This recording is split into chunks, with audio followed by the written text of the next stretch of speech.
Hola, ¿qué tal? Mi nombre es Jimena Maldonado y el día de hoy voy a dar un breve resumen acerca de lo aprendido en la unidad 5 respecto a la escuela de Birmingham.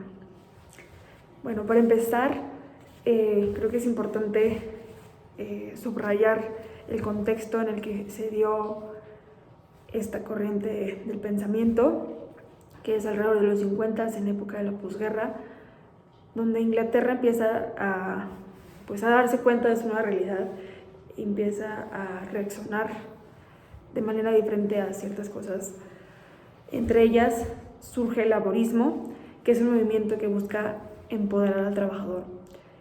Y creo que es importante mencionar esto, pues esta escuela puede llegar a ser criticada como no marxista, ya que sí presenta dentro de sus ideologías y teorías un poco inclinación a favor de los obreros y algo crítica respecto a los propietarios de las empresas, en especial a los propietarios de los medios de comunicación. Y bueno, creo que me gustaría comenzar hablando un poquito acerca del pensamiento de Hogarth. Que Hogarth, en su libro The Uses of Literacy, que publicó en 1957, nos habla acerca de cómo la cultura se ha ido perdiendo gracias a los medios de comunicación. Y bueno, nos menciona que existen dos posturas distintas, o bueno, más bien dos bandos. Existe el bando del viejo orden y de las nuevas tendencias. El viejo orden es prácticamente todo lo que forma parte de las tradiciones de una persona o de alguna cultura. Es todo lo que confiere a su familia, a sus festividades, a sus prácticas, a sus costumbres, y cómo estas han sido heredadas a lo largo del tiempo, cómo se van pasando de generación en generación. Y por el otro lado tenemos a las nuevas tendencias, que es todo aquello que nos transmiten por la televisión, o por cualquier otro medio de comunicación, que es nuevo, que es interesante, que nos transmite algo nuevo y que nos proporciona como, pues sí, este sentido de novedad. Esto es nuevo, me gustaría adoptarlo. Y precisamente Hogarth menciona que al ser nuevo y al ser interesante muchas veces se adoptan a las nuevas tendencias y se deja atrás al viejo orden, a la cultura, causando que esto se desvanezca. Sin embargo, recordemos que estamos en una época donde el laborismo es muy vigente, tiene muchísimo auge. Entonces, claro que no se podía ir aquí Hogarth sin mencionarnos algo acerca de la clase obrera. Y aquí su observación, bueno, son realmente muy interesantes, que nos hablan acerca de la resistencia de la clase obrera hacia estas nuevas tendencias y cómo ellos logran preservar la cultura dentro de sus comunidades. La primera observación de estas es acerca del hogar, cómo las personas son muy unidas entre ellas, dentro de sus hogares, dentro de sus vecindarios, y al final de cuentas es casi imposible eliminar esta costumbre que tienen tan arraigada de compartir entre ellos, de celebrar entre ellos, de vivir entre ellos. Entonces, este es el primer factor que provoca que pues se repelan un poco de las nuevas tendencias. La segunda se llama Ellos y Nosotros. Esta trata de cómo la clase obrera se relega a sí misma de las demás clases sociales y los determina como ellos. Los aparta y dicen como que lo que les conviene aplicar para ellos sí es para nosotros y lo demás es para ellos. O sea, lo aparta, y pues esto hace que como que discrimine un poco los contenidos que sí entran a su entorno y los que no. Y el último punto que tenemos es el sentido del humor, que al final de cuentas cuando algo les parece interesante, pues lo adoptan, y cuando no, se ríen de ellos. Entonces creo que es algo muy común de la cultura mexicana. Y bueno, también es muy característico de la clase obrera. Si no te agrada algo, te ríes, te burlas, haces ironías, sarcasmos, y ya no puede entrar dentro de tu círculo. Y a pesar de de estos tres factores que provocan que la clase obrera se resista un poco a estas nuevas tendencias que van dejando atrás la cultura. Hogarth aún es muy crítico acerca del papel de los medios a la hora de querer como borrar la cultura, pues menciona que a las clases obreras el contenido diseñado para ellos suele ser como limitado. Las lecturas son fáciles, de contenidos pues no muy relevantes o son sencillas de leer, para evitar que este tipo de personas se desarrollen y crezcan y que puedan salir de ese estado. Como que critica que al mismo tiempo que los dueños de los medios puedan transmitir las ideologías que les convengan, incluso imponer e hipnotizar al público, dándoles el contenido digerido, que digan, así como cegarlos de lo que es la realidad en sí. Y bueno, por otro lado tenemos a la ideología de Hall, que Hall, al darse cuenta de que, bueno, todo el mundo se está preocupando acerca de las ideologías, de dónde vienen, hacia dónde van, y de dónde tomamos nuevas, hace un estudio muy profundo respecto a todo lo que confiere a la identidad. Y justo por el principio de la lectura dice una frase, bueno, cita a Mercer con una frase muy interesante que dice: "Identity only becomes an issue when it is in crisis, when something assumed to be fixed, coherent and stable is displaced by the experience of doubt and uncertainty."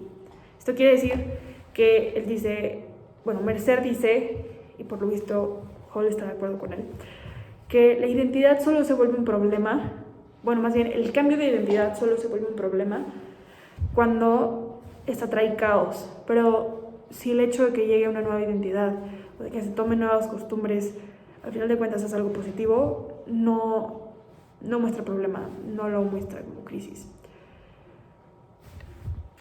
Y bueno, esto lo dice porque el estudio de Hall sobre la identidad es realmente muy extenso. Comienza por platicarnos acerca de todo aquello que engloba la identidad de una persona, que es entorno, clase social, género, sexualidad, nacionalidad, creencias, razas, todo aquello que pueda decir una persona, así soy yo. Es como que el primer plano de identidad. Sin embargo, para ir un poquito más profundo, nos menciona otros tres contextos basados en corrientes históricas. La primera de ellas es el concepto de identidad renacentista. Nos dice que el individuo es el centro y por lo tanto su identidad es lo más importante porque todo gira alrededor del individuo. Después tenemos a la identidad sociológica, que en esta nos dice como, si en la anterior nos hablaron que la identidad es para identificarte como persona, en la segunda, en la sociológica, es cómo tu identidad va a ser relacionarte con tu entorno, con las demás personas que te rodean, cómo van a hacer que te simpatice cierto grupo o que te desagrade cierto grupo, cómo tus prácticas y tus costumbres te van a acercar o te van a alejar de los demás. Y por último tenemos la identidad postmoderna, que esta identidad postmoderna a mí la verdad me pareció muy interesante, pues nos habla acerca de cómo han surgido como este nuevo concepto de identidades desechables que podemos adoptar o desechar en el momento que nos parezca oportuno. Para explicar esto, no sé por qué motivo me pareció una buena analogía explicar con el ejemplo de las Barbies. A Barbie no sabes lo que realmente le gusta o lo que no le gusta, o lo que practica o lo que no practica, porque Barbie es todo. Barbie es astronauta cuando quiere, y cuando no quiere ser astronauta es supermodelo, y cuando no quiere es maestra. Es decir, con el simple hecho de ponerle un nuevo outfit, le estás cambiando todo lo que es Barbie. Entonces, es algo similar a lo que nos dice el pensamiento postmoderno. Nos dicen que si vemos una nueva ideología que nos agrada, la podemos adoptar, y en el momento que se nos antoje la podemos desechar y tomar una nueva. o podemos usar cierta ideología con cierto grupo de personas por un cierto momento y el mismo día, cuando vayamos con otro grupo de personas, tomamos otra ideología y lo utilizamos con ese grupo de personas. Es decir, nos dice que la ideología y que más bien que la identidad es algo moldeable, algo que podemos ir cambiando dependiendo en la situación en la que nos encontremos. Y bueno, esto respecto a la primera como observación que más me pareció interesante dentro de la segunda lectura de Hall. Pero otro punto que aquí menciona, de que Hall se dedicó a analizar todo respecto a este cambio que estaba surgiendo en las culturas, nos habla precisamente que otro factor para que esto suceda es la globalización. Nos habla que en el pasado las personas honraban las tradiciones, pues es una forma de conectarse con sus orígenes y de darle valor a su existencia a lo largo del tiempo.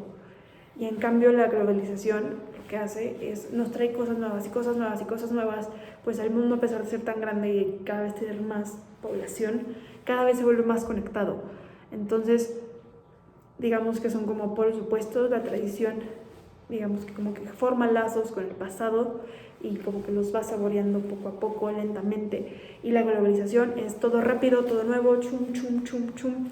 Sí, es decir, pues dos bandos totalmente distintos. Y sin embargo, nos menciona también en esta lectura un concepto de Ernesto Laclau, que es el de dislocación. Esto quiere decir que es cuando a una cultura, digamos, se le quita el centro, pero no le vas a quitar la cultura por completo, sino que, digamos, que lo quitas del centro y lo pones un poquito más al lado para que pueda caber otro centro. Y menciona que esto, al final de cuentas, no es algo negativo, pues en vez de tener algo que sea como con una sola visión o con una sola perspectiva, puedes tener una estructura con muchos centros, una cultura pues muy rica, con muchas versiones, con muchas aportaciones, que al final de cuentas hagan que sea mucho más completa, mucho más versátil, y que el tener muchos centros dentro de nuestra cultura nos puede ayudar a comprender a otras identidades. A otras identidades, otras culturas, otras sociedades, y esto puede, al final de cuentas, beneficiar a la sociedad. Y bueno, entonces esto es todo acerca de lo que he aprendido respecto a la escuela de Birmingham. Espero que les haya gustado. Hasta luego.